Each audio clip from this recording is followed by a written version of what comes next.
Close of play of the third day of the second and the final test match between England and New Zealand sees England on the verge of defeat.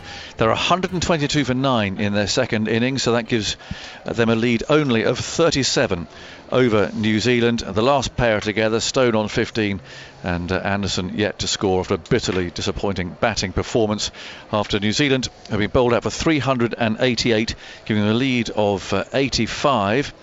And England chipped away really. They took important wickets. Taylor was out for 80, Nicholls 21, Mitchell 6, Wagner no score. They were chipping away here. Henry made 12, as useful 34 from Blundell and 20 from Patel. Bolt was 12 not out. Bowling wise, Stuart Broad finished with 4 for 48 from 23 overs. Couple of wickets for Wood and for Stone, one each for Anderson and for Lawrence. So in go England. 85 runs behind. Burns was out at the second ball of the innings, caught by Latham at slip off Henry for 0. Sibley 8, caught at third slip off Henry. Crawley, LBW to Henry for 17. Pope, LBW to Wagner for 23. Got started again, 23 from 20 balls.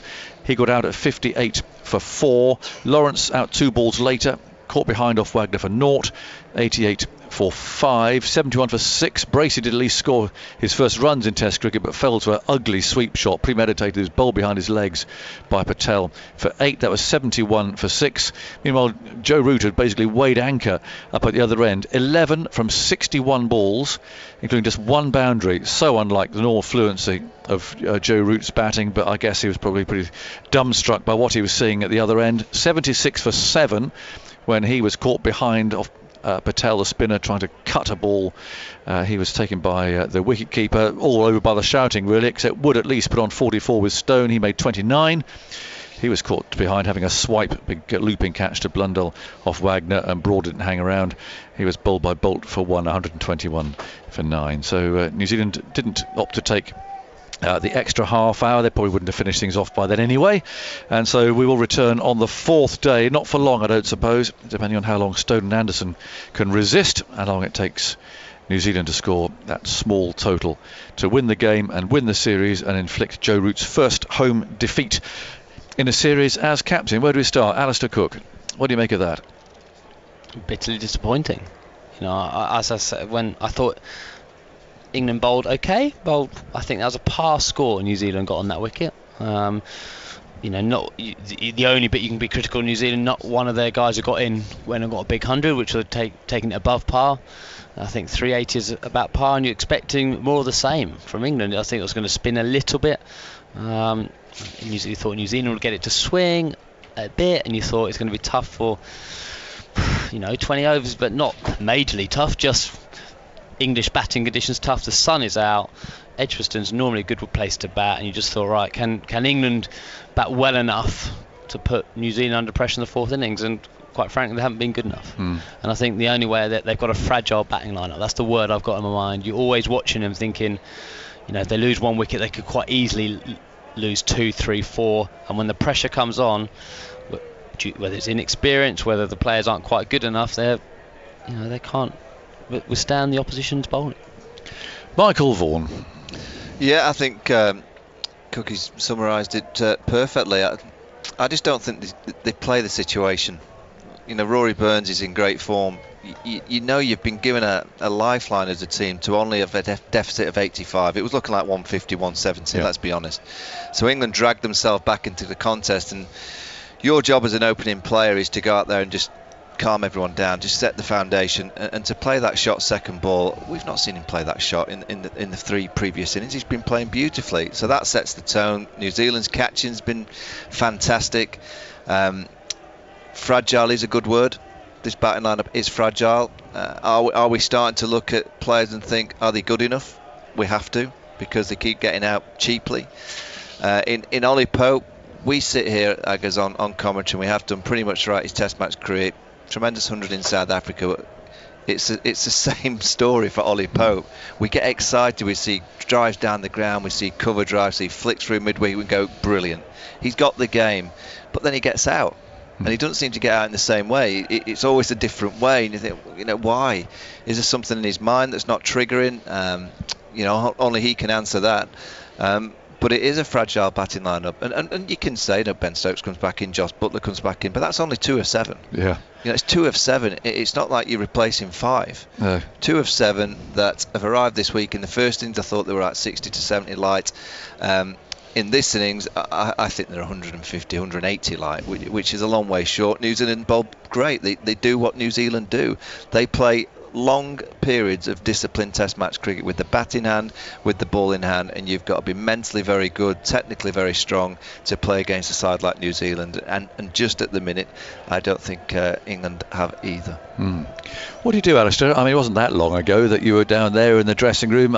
You didn't have to reflect too often on performances like this. Is more like a 1990s, it seems to me, sort of a performance. But if you are Joe Root and you are looking ahead to this the India Test series, which will follow now, they've got a big break from first class cricket, lots of T20 and a bit of 100 to thrash around in. It's not really the preparation to get themselves knuckled down for that Test series, and then of course Australia.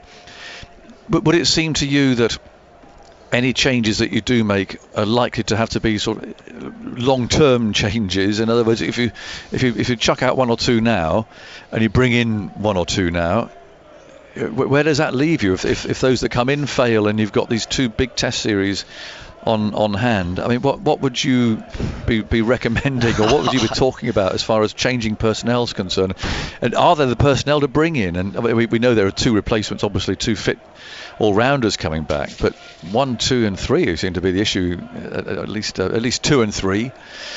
The Pope Lawrence. As a leader, you are, as a captain, whatever you say that now is almost a bit token. This little period it's down to those 6 or 7 names, down to the individual, unfortunately, to work it out for themselves. I think you'd be mad if you're not using Joe Root as a sounding board to some of those guys. Someone like Ollie Pope, who I think Michael summed it up perfectly. You get so excited watching him play, and I've seen him score a lot of runs against Essex. And I came here today and I thought, and actually the first innings, I thought, do you know what? This is the time where Pope's going to, make the difference and, make that step. Not was it 10 times he got to double figures, and only once he's got to 30 or something out of 11 knocks. And so he's doing all the hard yards, but just not getting. That has to be a mental thing. That can only be that is a mental block of the strain and the pressure of Test cricket, which is so different to county cricket. And the only way he can do that, get through that, is obviously by performing and actually stopping that thing on his shoulder, telling him you've got 20 or 30. But he's got a brilliant 100 to his name. Into that. Yeah, no. But does he see a psychologist? I think you have to. I think the sports psychology, you have to be honest. You have to be honest with yourself, and start addressing those situations, because we know this guy can play. Yes. And do it, because he does. He scores big runs for Surrey, but it's a mental block of the pressure on Test cricket for him at the moment. So he's going to have to strip himself down almost and look at that and deal with it and front up. That's the only way. The word I would always say, be front up to these situations, and don't, it'll be okay. Because if you are like that, if you're not honest with yourself, the situation will carry on. And the next time he gets to 20 or 30 in a Test match, he knows the pressure will be back on him, because he knows that, unfortunately, me, you, whoever's in the commentary box will be talking, this is a danger zone for Ollie Pope, and he'll know that's on him. He's got to somehow get a method in his mind, or to be able to deal with it and allow him to focus on that ball, because he was in no danger whatsoever, and the ball swinging back, and he got in a terrible position to play that one ball. That's all it takes in Test match cricket. Yeah, and you're gone. How much faith have you got in 1, 2 and 3, Michael? Not a great deal. No, I mean, Rory Burns, I have a bit of faith. Yeah, absolutely, because of the way that he's played. But Dom Sibley, he is what he is. We can, talk to the cows come home. Dom Sibley will have days where it goes well for him, but it'll take a long time to get his runs. What Dom Sibley needs around him is stroke players, because then he can just play. If he's got someone else at the other end that's playing in a similar fashion, the game's going to go nowhere. And I think the opposing bowlers know that they don't even have to bowl that well, and they're not going to get hurt. I do think at this level it's absolutely fine to have an attritional style of play. I think it's very important. Alistair himself, when he was at his best, that's how he played, which is brilliant for the team. But I think at the other end you do need someone that can punch, and put a little bit more pressure on the bowlers. And that's a concern for me. I like Zach Crawley. I spoke a couple of nights ago. I do think he's going to have a long Test career. It may be at the stage now that he needs a breather. It may be that he does need a few Test match away, playing for Kent, getting loads and loads of runs, and just getting that art and that feel and that rhythm back into his batting. But I do think he's going to have a Test match career. David Milan's a player I'd certainly look at. I would at number 3. Number 6 will be Lawrence or Pope. Again, I'd flick a coin. I'm honestly not bothered which one at this stage. It just worries me, and I go back to India, Aggers, after that first test when England went 1-0 up in a series, and everything has gone downhill from then. Yeah. And I said it at the time, don't muck about with Test cricket. You can't. And England aren't a good enough team to muck about with Test cricket. And all that rotation, swapping and changing, then get hammered. Again, I believe that Chris Woakes should have come back and played in this series. I really do believe that. You know, he's not bowled a ball. He's not hit a ball for England since this round of central contracts. I know bubble life, it's not easy. I get that, but if there was one player that I would have got back and played in this series, it's someone like Chris Woakes. Would it have made a difference to the batting? No, but I just think you want more experience in your team as much as you can, and I just think England have tinkered with the Test team too much, and they've now got 5 opportunities, 5 chances to get the batting lineup, team sorted, to go down to Australia. Is 5 Test matches long enough to get the batting lineup playing well, looking confident, looking like they've got partnerships that we know and can trust? They can't arrive in Australia, Aggers, with a batting lineup, as Alistair mentioned, with a fragility against Hazelwood, Stark, Cummins. They've got no chance if they have that fragility. They somehow against India got to continue to play on flat wickets. They can't go for the panic button now and go, all right, we'll pair a couple of green tops, get a couple of wins. That's not going to do the batting unit any good, because they'll get bowled out on those kind of wickets. Bumrah, Shami and co.